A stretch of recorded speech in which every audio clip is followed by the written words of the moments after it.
li may wax léegi dinaa ko tënk ci wolof pour xale yi mën ko dégg bu baax ci li ñu dajale tey ak seen ay waajur. fête ji xëy na symbolique na mais fête bu am solo la lu tax mu am solo mooy xale yi nga xam ni tey ñoom la ñuy sargal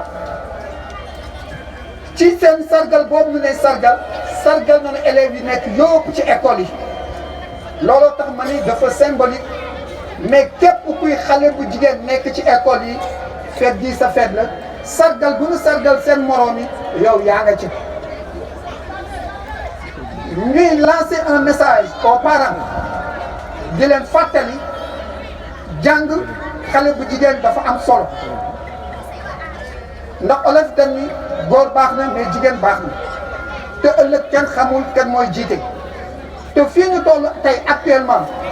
góor dina jiite mais jigéen dina jiite te loolu pour mu mën nekk fii lañ koy tabaxe ndax bâtiment boo xam ni amul fondation bu dëgër du taxaw kon jàng su fekkee bëgg nga ci sori fii nga koy waajal fii lañ lay toppatoo ba nga xam ne la nga xam ne mooy notion de base yi am nga ko xam ne di nga mën continuer dem fu soree sori loolu moo tax ñuy ñaax waajur yi pour ñuy saytu jàng xale yi mais du ñu yem rek ci saytu jàng xale yi ñii am nañu benn manifestation buñ ci defoon doon wax nañu wutal xale yi kayitu judd ndax jàng suñ ñu ko waxee tam kayitu judd li ci am solo la ku amul kayitu judd waxtu boo demee ba war def examen da ngay am jafe-jafe moo tax xale bi su juddoo rek muy jigéen comme góor nañ ko wutal kayitu judd. am na beneen problème boo xam comme ñoom jotoon nañ ko waxtaan ci seen organisation boobu ñu defoon mooy randonnée pédestre boobu ñu defoon waxoon nañ ci tamit mariage précoce xale yi aussi tamit ñu jigéen ñi suñuy jàng gunge leen may leen seen chance ñu dem ba continuer seen jàng ba mu jeex ndax ëllëg yàlla rek moo xam kenn xamul góor baax na jigéen baax na mais yàlla xam kanay tekki mais ci loolu aussi il faut que waajur yi gunge leen ànd ak ñoom jàppale leen ci mariage précoce ndax mariage précoce mën na day gàllankoor yu bëree bëri du ma ci dugg fa laa yëpp xëy na ñeneen ñi mën nañ ci dugg mais seulement dama leen di lancer un message su ngeen demee su ngeen ko mënee jàllalee ba mu gën def tâche yu gën yaatu baax trop. gannaaw loolu fekk gii nag xale yi yéen a ko moom keneen moomu lu tax ñuy defal leen ko pour sargal leen nga gën doon góorlu gën téye seen jàng gën fonk seen jàng. gannaaw loolu xanaa di dellu si waat di remercier chef de village Mbaye God Fall ak ñi ma àndal ñëpp di remercier tous les collègues enseignants yi nekk fii aussi di remercier la SCOFI. ci sa tur ak sa sant tey rafetlu teewaay monsieur Lia, monsieur le préfet de Kébémer, monsieur le sous-préfet de Ndande, monsieur le maire de Ndande, monsieur le proviseur du lycée Abdoulaye Fall de Ndande, madame l'inspectrice de l'éducation et de la formation de Kébémer, madame la présidente de la SCOFI départementale, monsieur le représentant de la zone de Ndande, mesdames, messieurs les directrices et directeurs d'école, chers collègues enseignants, chers élèves, chers parrains, chers invités, permettez-moi d'abord de féliciter les lauréates qui, conscientes de l'importance des études, ont fourni beaucoup d'efforts pour obtenir de brillants résultats. À ces félicitations, j'associe les enseignants qui ont été à la base de ces performances. Mesdames et messieurs, cette cérémonie qui nous réunit est organisée par le club SCOFI de Larmes, comité local des enseignants pour la promotion et la scolarisation des filles. Cette structure a pour objectif de promouvoir la scolarisation et le maintien des filles à l'école. C'est dans ce cadre qu'elle a eu à organiser au niveau de l'Inde des manifestations comme une randonnée pédestre le 28 avril 2019, une marmite du cœur le 30 mai 2019 et la présente cérémonie pour sensibiliser les parents sur la scolarisation et le maintien des filles à l'école, mais aussi qu'ils les protègent contre les viols, les mariages précoces et forcés. Je voudrais saisir cette occasion pour remercier toutes les personnes qui, de près ou de loin, ont contribué à la réussite de ces différentes manifestations. Particulièrement à mes braves, brillantes, courageuses, infatigables, fidèles collaboratrices et brillantes dames. S'il vous plaît, applaudissez-les.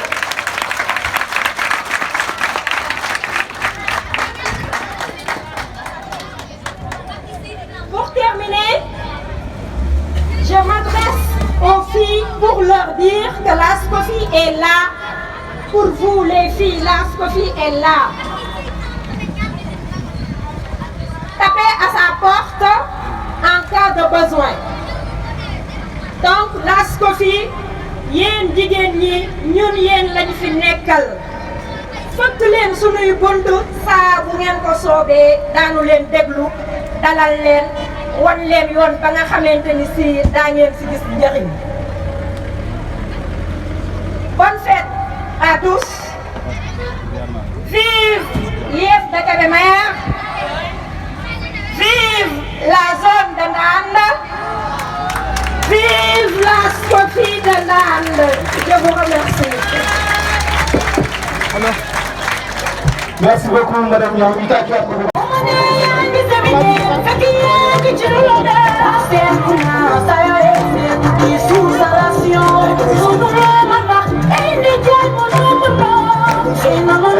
Merci. Assalamualaikum sama jigéen ñi. Assalamualaikum sama doom yi. Maa ngi nuyu ñëpp. Di nuyoo bi di ko teg ci monsieur Diagne. nga xam ne moom responsable ci au niveau des enseignants di ko teg ci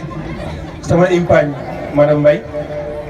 maa ngi lay jox nuyoo bi nga tegal ma ko ci sa collègue yëpp. S'il vous plaît s'il vous plaît s'il vous plaît s'il vous plaît s'il vous plaît nit bu wax ñu koy déglu ba kenn wax dafay déglu man dama sawar tey ñëw fii ku ma xam ma ni man jigéen ñi laa àndal loolu ku dëkk naan rek war nga ko xam.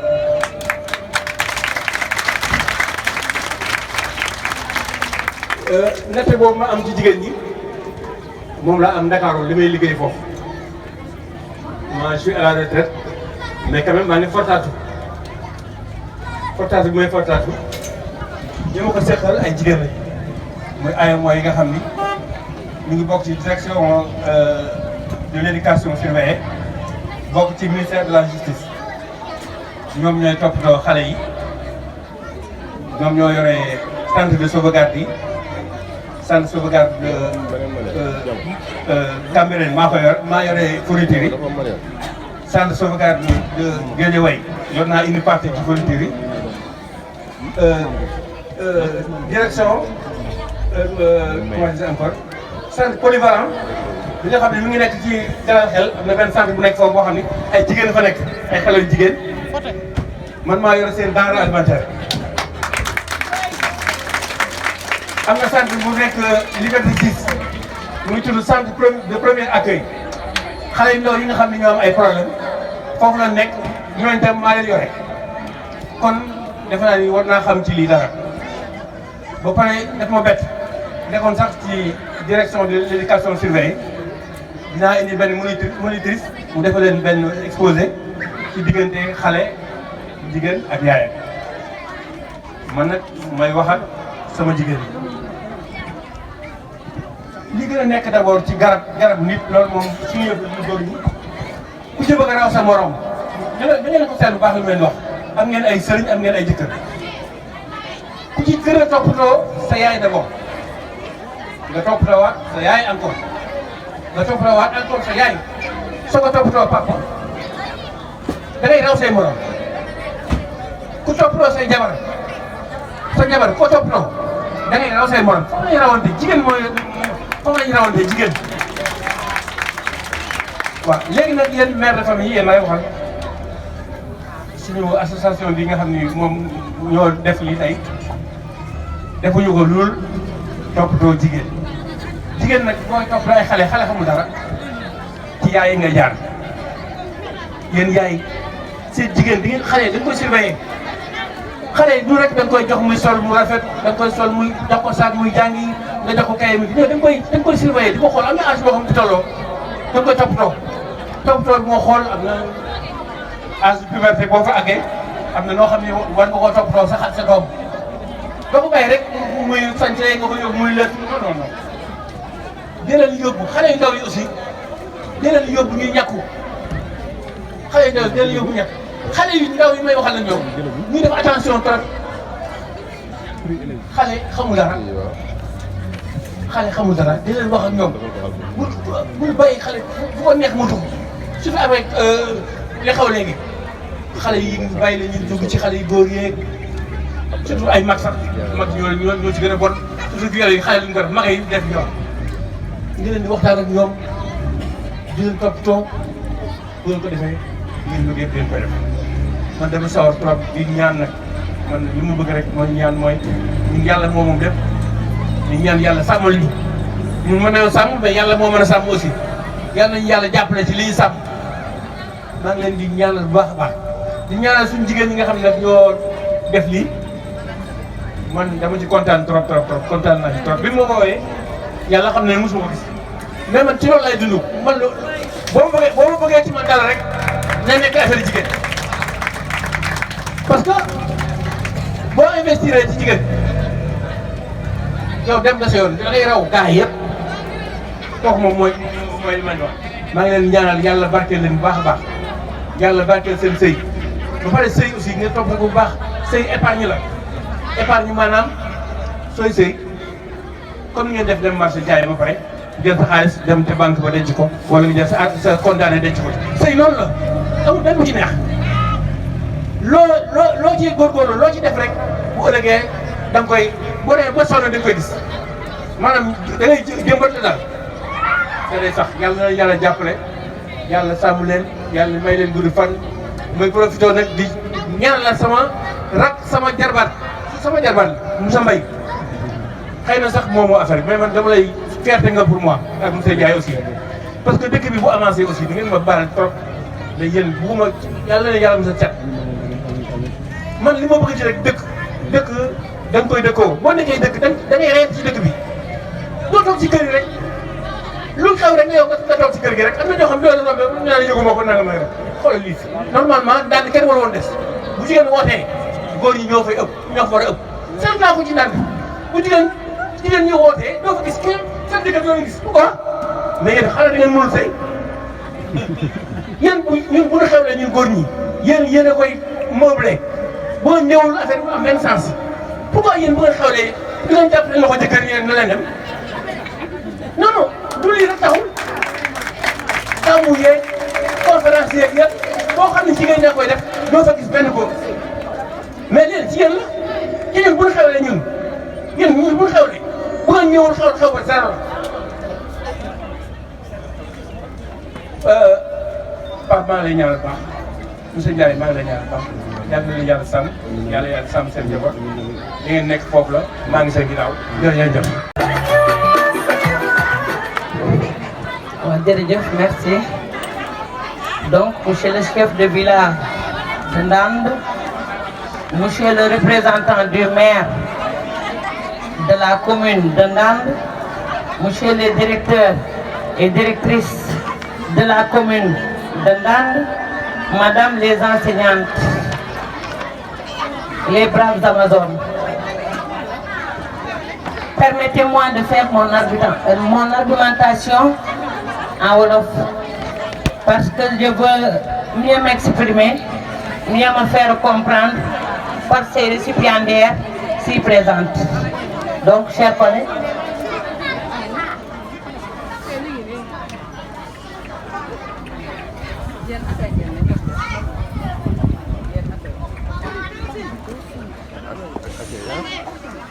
je m'en vais continuer. Damay commencer ci fii Lamandane yam Lamandane Mbaye Got Fall Mali Fatim Biram Dieye yow nii boo ne melul tooñ yow sa nijaay muy El Hadj Abdoulaye Fall moom la Ndande di jooy ba léegi te noppeeguñu lu ne def na ko fi fourniture bu dul fourniture jinne distribué nañ ko ci école yi lu ne def na ko fi kon ñu ngi ñaan yàlla na xippee àjjana ndax defe naa fii yéen ñi toog ko tudd nga morom ma ndax yaa ngi ànd ak Sidi ak Pape Diop ñooñu defe naa Bunaama Joor ak Sangone Joor ak Dembawaar Joor canton rek ngeen doon kon ngeen fii su ngeen fi toogee kenn du leen ni lu ngeen fiy def di nuyu aussi sama alaaji bi nga xamante wuñu Mbacke Fall maa ngi leen di nuyu bu baax di jël nuyoo bi gën a kawe di ko teg ci seen loxo di remercier monsieur Bara Ndiaye le représentant du maire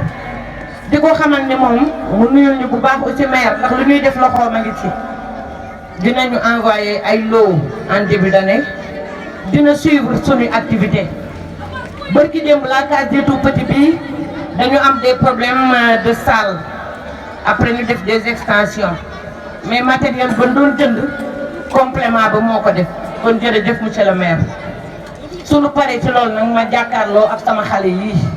nga xam ne yéen yéenay récipiendaires yi waral fête bi nga xam ne tey la brave présidente madame Niang ma bëgg na ngeen tàccu na ko bu baax ndax fête bi ñun defoon nañ ne du am ndax ni mu gàtte mais mobiliser na dooleem mobiliser na léppam mobiliser enseignante buy taxaw Ndande pour que fête bi am kon jërëjëf madame Niang yéen nag xale yi defe naa ni lancé nañ leen un défi bi ñu leen lancé mooy école bu ci nekk ñu ni la meilleure fille la ñu jël pour primer ko kon vous n'avez plus droit à l'erreur vous n'avez plus le droit de reculer en avant rek laa gis te defe naa loolu day am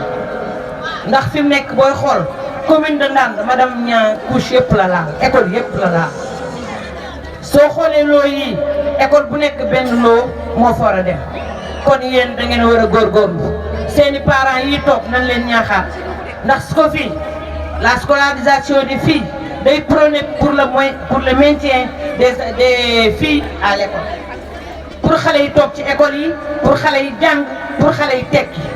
ci loolu je vais prendre comme référence cette brave dame qui a été primée la semaine passée par le ministre de l'éducation nationale muy madame Fall la directrice de l'école de Niokhoul te loolu je pense que ce n'est qu'une partie dans la zone de Ndande parce que sama jàmbaar yi taxaw kenn ku ci nekk sa tour dina ñëw ndax ku ci ne da ngay jàngale Ndande amul jàngalekat bu ci fainéante ñoom ñëpp ay jàngale kenn ku ci nekk da ngay ñëw heure di wàcc heure kon lii bu amee du doon sunu mbette jërëjëf na ngeen continuer ci lancé bi su ma paree nag aussi na ngeen ma baal dina gudd tuuti ndax je vais parler au nom des parrains et des marraines ndax dafa am koo xam ni daf ma yóbbante aussi tamit yónni ma ci madame Niang muy directrice am muy Astouba di ko baax di ko fonk li muy def moom tam directrice d'école la c'est la directrice de l'école de Dakar Ngogne qui a été dirigée dans les années passées par monsieur Diagne qui est nekk ci plateau bi ñu toog Astouba nag tey jii mu am empêchement frère am moo def benn choc muy méttitlu li mu ñëwul présenté wu ci fête bi bokk ko ak ñun ndax dafa doonoon fête bu rëy ci moom ndax kii nga xam ne mooy madame Niang def ko def marrainam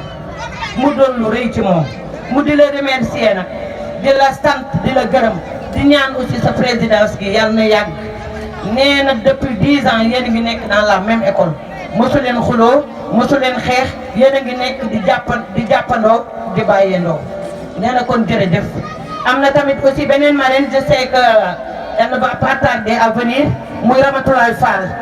Ramatoulaye Fall tamit defe naa dina ñëw léegi Fatma la yónni woon mais dañu woon bu ngeen ñëwee ngeen joxel ma sama carte dina ñëw léegi incha allah rabbi moom tam Fall Mali Fatim mi ngi jàpp ci ndànd créer ñu fi benn projet bu am solo boo xam ne transformation céréale locale kon daal ñun à ndànd danoo war a góorgóorlu jàppante te yéen ñii ngeen xam ne yéen la ñuy primé tey vous êtes l'avenir de demain da ngeen a war a prouver dans l'avenir que ni yéen vous servez d'exemple da ngeen a war a doon modèle da ngeen a war a doon ay référence ñi ci def CI ba ñi ci def CM2 danoo war a rayante bu nu doon ci ñuy gunge mais nanu bokk ci ñuy jàll ëllëg ñu war a nekk ca kanam parce que présidente de la république dans l'avenir mën na am na ngeen gëm seen bopp xam jiñ seen bopp ni yéen ñi yéen a doon présidente bi war a diriger Sénégal ëllëg mi ngi ci zone Ndande particulièrement du ma tudd sax Ndande ndax kon danaa dama far mais dans la zone de Ndande kon maa ngi leen di remercier di leen gërëm di nuyuwaat encore une fois de plus le chef de village Mbaye Bot Fall mi nga xam ne mi ngi lépp lu nekk ci Ndande loxoom a ngi ci lépp lu ñuy dugg ci Ndande aussi loxoom a ngi ci di remercier tamit ngeen baal ma une femme une brave femme boo xam ne moom tamit ñu ngi koy remercier bu baax muy Rokhaya Cissé di madame Niang nga xam ne toujours loo ko seen muy dox rek Cisco fii la loo ko seen muy wax Cisco fii la loo ko seen muy defit Cisco fii la di remercier aussi tamit madame Bari ndax dañuy jël oto fu nu neexee di dem mu def ci carburant di ànd ak ñun nekku fi mais na ngeen ko transmettre ni ñu ngi koy nuyu moom tamit di ko gërëm di remercier tamit sama adjointe madame Koulibaly defe naa ku nekk gis na travail bi nga xam ne bi abattre na ko ci au sein de la SCOFI madame dama leen di tudd kenn par kenn peut-être ku ci nga liggéey madame Sow sama doom di ko nuyu di nuyu aussi tamit madame Talla yaayu Mariama di nuyu madame Seck fàttewu ma kenn daal madame Fall Sera Fat Ndiaye de Ndande 3 toutes les enseignantes madame Sidibé di ñaan aussi les autres écoles ñu ñëw rejoindre la SCOFI ndax école Mabassa doyen école Mabassa gisuñu ko ci SCOFI te dafa war a dugg ci école Ndande 4 gisuñu ko SCOFI dafa war a dugg ci Ndande 2 est fortement représenté vive la SCOFI que la fête soit belle. asalaamaaleykum mbooloo di commencer di nuyu Père Mbaye Goor chef de village doyen Diagne président de la zone éducative de Ndande doyen Sidi Sall di nuyu jàngalekat yëpp directeur d'école yi ci turu maire di leen sant di leen gërëm di gis liggéey bu rafet bi ngeen di liggéey ci commune bi ndax ku gis résultat yi ngeen di indi xam ni vraiment li leen war yëpp ngeen koy def mu leen di wax ni mu ngi seen ginnaaw ndax éducation compétence transférée la donc moom lépp lu mu si man képp ku ko sollicité lépp lu mu si man incha allah dina ko def ndax loolu moo ko fi bàyyi éducation compétence transférée la état bi dénk ko donc moom waru garam la di remercier présidente madame Niang SCOFI parce que manifestation yi muy organisé gis nañ ko lépp commune bi la waroon ndax des fois organisé na benn randonnée pédestre bu am solo boobu maire ni woon na si ñoom def si lépp lu mu mën di ko wax ni mu ngi si ginnaawam lépp luy seen programme bu ko yëgee lépp lu si mën dina ko si def tey li tax ñëwoon nag dafa dajeeg foire bu Kébémer foire départementale bi tey nekk cérémonie officielle bi léegi la fi jóge pour dem loolu moo tax mu yabal moom pour ma ñëw représenté ko aussi dafa dajewaat ak yeneen programme muy fête fin d'année école maternelle bi donc cela war a dem nii si kanam aussi seen thème bi di wax ni pour éducation élèves yi ak xale yi nga xam ne amuñu koy tuddu dañ wax ni commune bi loolu moo ko fi bàyyi bépp jàngalekat boo xam ne am ngay élèves yoo xam ne amuñu extrait de naissance boo leen wutal jugement ñu ko indee si commune bi lépp luñ mën nañ ko si def donc di leen lancer appel boobu képp koo xam ne am ngay élèves yoo xam ne war nañ def examen ñu indi am papier ci ñun lépp luñ mën ñu def ko si di leen sant di leen gërëm di remercier ñëpp wasalaam.